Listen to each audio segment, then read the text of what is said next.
Hey guys, welcome back to another video. Today we are going to solve maximum product subarray and we will solve it in O of n time complexity using a single for loop. First of all, let's have a look at our problem statement. Given an integer array nums, find the contiguous subarray with an array containing at least one number which has the largest product. So first of all, we will be given an integer array that will be our input format, and we have to find a largest contiguous subarray which has a maximum product value, for example, and it should return at least one number. So for example, in this our input 1 we have 2, 3, negative 2 and 4. So largest product in within this array would be 2 into 3 into 4, but those numbers are not contiguous. Okay, they are not one after another because our 2 negative 2 here breaks the chain, and if you multiply all the numbers in this array, it will result in the negative number which would be less than 6. So maximum number which we can get of a contiguous sub array is 2 and 3, and our answer is 6. And now in our second example we have input negative 2, 0 and 1. So our maximum product would be 0 because if we multiply negative 2 by 0 we will still get 0, and if we multiply 0 by any other number we are obviously getting 0.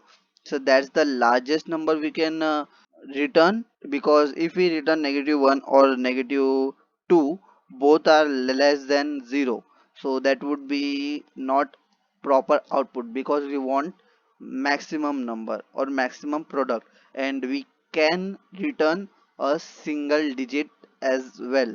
So that's a valid output. I mean, not return a single digit, but we can consider a single digit as well. That's a valid output.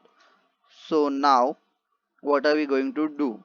First of all, I would like to store in our length in a variable, because whenever we are using any property more than once, I think it's appropriate or convenient to store it in a variable. And now we will have a if condition. If our length is equal to 1, then we can just simply return nums of 0 because it has a single element, so there is nothing to multiply. So that's our maximum number. And now after our basic checking, now we will have three variables. First of all, max is equals to nums of 0, and we will have integer current max is equals to nums of 0 as well, and we will have another variable current min which will be equal to nums of 0 as well. So initially all three of our variables, integer variables, would be equal to nums of 0. Now we will have a for loop for integer I is equals to 0 and I is less than, sorry, not 0, I is equals to 1, because we already have stored nums of 0 here. And now I is less than our length, and I plus plus, or simple for loop. First of all, we will just have a integer, a temporary max is equals to our current max. We are having this variable because we are going to change, we might change our current max, or current max might change, and most probably it will, because we have to do math.max of math.max of or current max into nums current max into nums of I, or current min into nums of I, or or nums of I. It is possible that our nums of I might be our largest number currently, and we have to also find current min is equals to mat.min equals to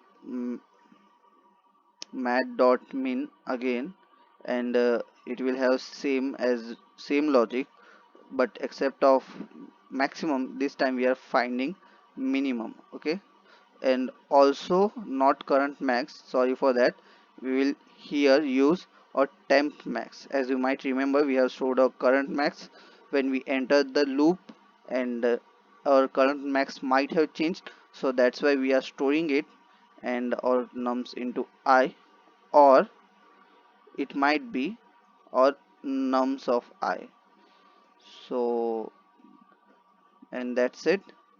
Also, finally, we will just check if our max is less than our current max. If it is, our max would be equal to current max, and now we can just simply return our max. Before we submit the code, I would like to explain what we are doing here exactly, and let's have a look at our input examples. So for example, this was our input. Okay, so let's assume our nums is equal to this array. So if our nums was equal to this array, what would happen? First of all, our length is not equal to 1, so this if condition will fail, and then all our integer variables would be set to 2, and after that we are looping through our array from the first element to the last element, and our temporary max would be equal to 2 as well, and our current max would change from or 2 to product of 2 and 3, that is 6, because our current max was 2 into 3 is equals to 6, and our current max was also 2 into 3 is also 6, so 6 and 6 would be eventually turn out into 6, and our nums of I is 3, so 6 is greater than 3, so current max would be equal to 6, and our current min would be equal to 2. So we have our minimum, and our max is less than current max. So we will just change or update our max. And you might be wondering, why do we want our current min? Because it is possible that we might have something like negative 2 and another negative 2. So in this case, what happens is our largest consecutive subarray would change from 2 into 3 to 2 into 3 into negative 2 into negative 2, because when we multiply two negative numbers we get a positive number. For example, negative 2 into negative 2 would be equal to 4, and 4 into 6 would be equal to 24. So our largest consecutive subarray would be 2 3 negative 2 negative 2, and their product would be equal to 24. So that's why we have to also store our current minimum element. This was our input. Our current min would have been negative 12, and our nums of I, let's assume, was negative 2. So our negative 12 into negative 2 would be 24, and our math dot max would be 24. So current max would be 24. It would be updated to 24, and we would get a perfect answer. So we are also keeping track of current minimum, because it is possible that we might have more than one, or to be more precise, even number of negative numbers, because even number of negative numbers always result into a positive number on multiplication, and that's why we need our current minimum. So I would not say this is extremely easy, but once you know the solution, it becomes easy. And if you want to solve a similar question next time, it would become that much easier for you.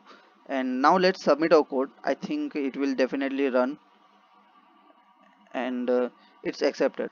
Thank you for watching my video, and if you like my video, please consider subscribing to my channel, and definitely leave a comment if you like my video, and even if you hate it, dislike my video and give me a comment. I want to know that I'm doing something wrong. Okay, I'll meet you in my next video.